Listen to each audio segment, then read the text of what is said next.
আসো তোমাদের সাথে একটা জিনিস শেয়ার করি। এটা কি বলো তো?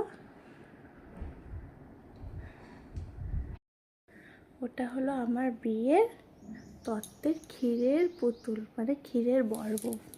আমার দাদা দিয়েছিল তত্ত্বে, অনেক শখ করে। ওটা ওটা কিন্তু আমরা কেউ খাইনি। আমার শ্বশুর শাশুড়িও পর্যন্ত বলেছে না, ওটা ভাঙা যাবে না, ওটা থাক, যতদিন থাকবে থাকবে। আজকে প্রায় 4 বছর, এই সামনে মার্চে আসলেই 4 বছর কমপ্লিট হয়ে 5 বছরে পড়বে।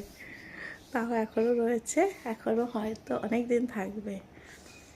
জানি না কেন রয়েছে, এরকম কি থাকে ক্ষীরের পুতুল?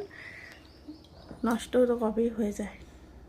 মনে হয় আমাদের ভালোবাসা, আমার দাদার ভালোবাসার জন্যই রয়েছে এখনো পর্যন্ত।